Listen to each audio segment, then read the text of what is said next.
Stage మీదకి రావాల్సిందిగా కోరుతున్నా. ప్లీజ్ విఠల్ అన్న పైకి రండి. విఠలన్న ఎప్పుడో వచ్చిండు, ఆయన మనలో విద్యార్థుల కష్టాలు మంది ఉన్నారంటే గత మేనిఫెస్టోలో గవర్నమెంట్ లేనప్పుడు మేనిఫెస్టో ఇచ్చి 2 లక్షల ఉద్యోగాలు ఏ విధంగా అయితే ఇచ్చినావో అది ఇంప్లిమెంటేషన్ చేయాలని భారతీయ జనతా పార్టీ తరఫున డిమాండ్ చేస్తా ఉన్నాం. ఇంకొకటి ఏంటంటే ఏదైతే ఇచ్చిన మాట నువ్వు నిలబెట్టుకున్నప్పుడే నీ కాంగ్రెస్ గవర్నమెంట్ ఉంటుందని నేను తెలియజేస్తా ఉన్నాను. నిరుద్యోగులు ఎంతమంది ఉన్నారు మీరు చూసుకోండి.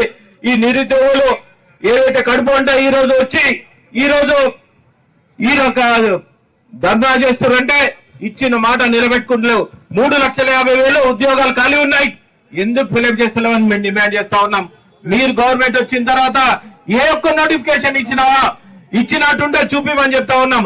గత ప్రభుత్వం ఏదైతే ఇచ్చిందో ఆ ప్రభుత్వం ఫిలప్ చేసి సంఖ్యలు కొట్టుకుంటా ఉన్నావు. ఈ రోజు మీరు నిర్దాక్షంగా నిర్మానుషంగా ఏదైతే విద్యార్థులు ఉన్నారో నిరుద్యోగులు ఉన్నారో ఈ నిరుద్యోగులకు భారతీయ జనతా పార్టీ అండగా ఉంటది. ఈ ఫిలప్ చేసిన దాకా మీ ఎమ్మడి మేము ఉంటామని తెలియజేస్తూ మీ ఎమ్మడి మేము ఎప్పుడు ఉంటాం ఉద్యోగాలు ఫిలప్ అయిన దాకా. ఇంకొకటి మేము డిమాండ్ చేసేది ఏంటంటే ఎప్పుడైతే రిటైర్మెంట్ అవుతారో ఆ ఫిలప్ చేయాలని మేము డిమాండ్ చేస్తా ఉన్నాం. ఎందుకంటే ఈ ఆనవాయితీ వచ్చింది. గత ప్రభుత్వం వచ్చిన తర్వాత నేను 10 లక్షల ఉద్యోగాలు ఇచ్చినా, నేను 2 లక్షల ఉద్యోగాలు ఇచ్చినా, ఎక్కడైతే ఉద్యోగం ఖాళీ అయిందో అప్పుడు ఉద్యోగం ఇవ్వాలి. ఆ ఉద్యోగం ఇచ్చిన దానంత వరకు నిరంతరం మీ ఎమ్మడి మీ తరఫు నుండి మేము పోరాటం చేస్తాం.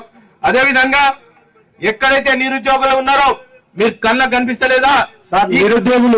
నిరుద్యోగులకు ఈ నిరుద్యోగులు గ్రామీణ ప్రాంతం వాళ్ళు జియో 46 గురించి గత 2 సంవత్సరాల నుంచి కొట్లాడితే బీజేపీ ఏ వైపు స్టాండ్ తీసుకుందో మాకు అర్థం కాలేదు. మేము బీజేపీ లీడర్స్ అందరినీ కలిసాము. కానీ ఈ రోజు మీరు వచ్చి మాట్లాడారు. ఇంతకుముందు మన జనార్దన అన్నాడు ఏమనంటే లీడర్లు వచ్చారు, మన అంజిరెడ్డి సార్ వచ్చారు, వాళ్ళు అంటే వాళ్ళు ఏదైతే మాట్లాడాలనుకుంటారో వాళ్ళు మాట్లాడేసి వెళ్ళిపోతారంటే ఈ రోజు శివగంగ థియేటర్ నుంచి మా అక్కలు, మా అన్నలు, మా తమ్ముళ్ళు నడుచుకొని తెలుసుకునే వరకు వచ్చారు.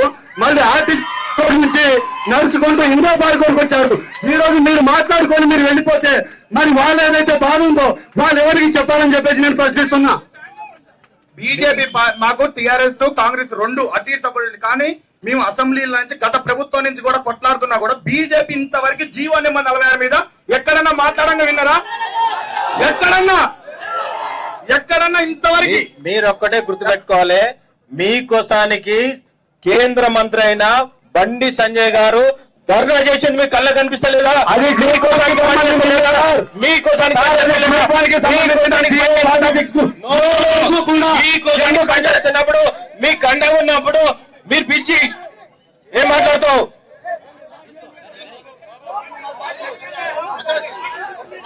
నేను గ్రూప్ 1 కోసానికి సపోర్ట్ చేసింది అంజిరెడ్డి. ఒక్క నిమిషం అందరు నిరుద్యోగులు అందరూ సైలెంట్ ఉండండి.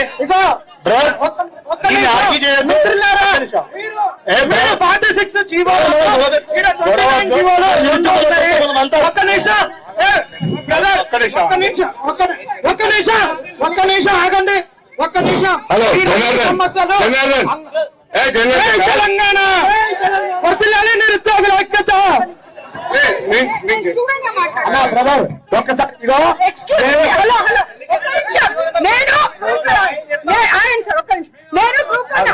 నేను గ్రూప్ 1 ఆస్పిరెంట్. మీరు అంటున్నారు కదా బీజేపీ ఎక్కడ ఇచ్చేసింది, హెల్ప్ చేసిందని. బండి సంజయ్ అన్న 10,000 మెంబర్స్ సమస్య చెప్తానే మీరు ఇంత ఫైర్ అవుతున్నారు. కూర్చొని మీరు సమస్యలు వినడానికే కదా చెప్పుకుంటున్నాం. బీజేపీ యువమోర్చా నెంబర్ ఆఫ్ చేసింది. మీరు మాట్లాడద్దు, మీరు క్వశ్చన్ చేయొద్దు. కూర్చోండి. ఆకాష్ కూర్చో. వంశీ కూర్చో. దయచేసి ప్రతి ఒక్కరు ఆగండి. ఇగో ఇక్కడ చాలా సమస్యలు ఉన్నాయి. ఆ సమస్యలు మీరు గందరగోళం పరచుకోవద్దు. అక్కడ మిత్రులు ప్రశ్న అడిగారు, అక్కడ ఒక పార్టీ నుంచి వచ్చిర్రు, వారు సమాధానం చెప్తారు. మీరు మళ్ళీ ఎదురు ప్రశ్నలు ఇది ఆగండి. ఇప్పుడు ఇక్కడ ఉన్నటువంటి జీవో సమస్యలు 29 జీవో 46 జీవో వారు మాకు వాళ్ళు ఇంతకుముందు 29 జీవోకి బండి సంజయ్ గారు వచ్చారు. అన్న వీళ్ళు 46 అడుగుతున్నారు. అన్నతో వారు చెప్తారు, వీళ్ళు అడిగిరు చెప్తారు. మధ్యలో మీరు ఎందుకు? అందరు నిరుద్యోగులే కదా, మీరు మాట్లాడకరే. ఆగండి సార్, మీరు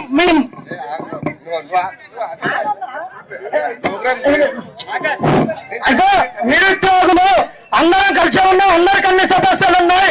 మీ 46 జీవో అనేది బీజేపీలో దృష్టికి వచ్చింది, మీరు నిలదీసిర్రు. సంతోషం సంతోషం. ఎవరేం తప్పు మాట్లాడలేదు ఇక్కడ. దయచేసి ఆగండి, దయచేసి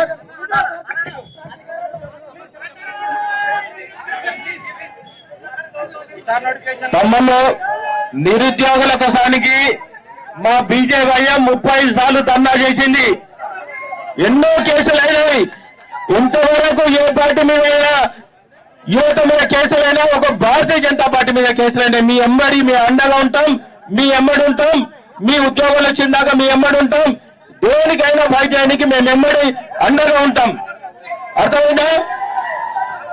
3,50,000 ఉద్యోగాలు వచ్చిందాక మీరు ఉద్యోగాలు ఇచ్చిన తర్వాతనే ఏదైతే సంక్షేమ పథకాలు ఉన్నాయో ఉద్యోగులనే వాళ్ళకు ఇవ్వాల్సి వస్తుంది. అందుకోసానికి కాంగ్రెస్ గవర్నమెంట్ నేను డిమాండ్ చేసేది ఏంటంటే, ఎప్పుడూ నిరుద్యోగుల తరఫు నుండి మా బీజేపీ వాళ్ళు ఎన్నో సార్లు ధర్నా చేశారు. ఎంతో మంది మీద కేసులైనాయి. ఈవెన్ కేంద్ర మంత్రి మీద కూడా కేసులు కావడం జరిగింది. మీ ఎమ్మడి ఉంటాం. మీ ఉద్యోగాలు వచ్చినంత వరకే మీకు సపోర్ట్ ఉంటామని తెలియజేస్తూ ఈ ఆలోచనలో పెద్దలందరికీ ధన్యవాదాలు తెలియజేస్తా ఉన్నాను. తమ్ముడు ప్లీజ్, జీవో నెంబర్ 46 ఇష్యూ మీద సార్ అంజేడి సార్, అంజేడి సార్, సార్ సార్ సార్ మీరు అధికారంలోకి వచ్చారు కాబట్టి మిమ్మల్ని అడిగే ప్రశ్న ఉంది కాబట్టి మేము అడుగుతున్నాం. లేదంటే మిమ్మల్ని అడగాలని మీరేదో మీరు దురుద్దేశంతో అడగాలి మిమ్మల్ని. మీరు రెస్పాండ్ కావాలని అడుగుతున్నాం. జై తెలంగాణ, జై తెలంగాణ. ఇవాళ నిరుద్యోగులకు ఏ పార్టీ కూడా అండగా లేదు. ఇదంతా విద్యార్థులకు తెలుసు. ఏ పార్టీ కాదు.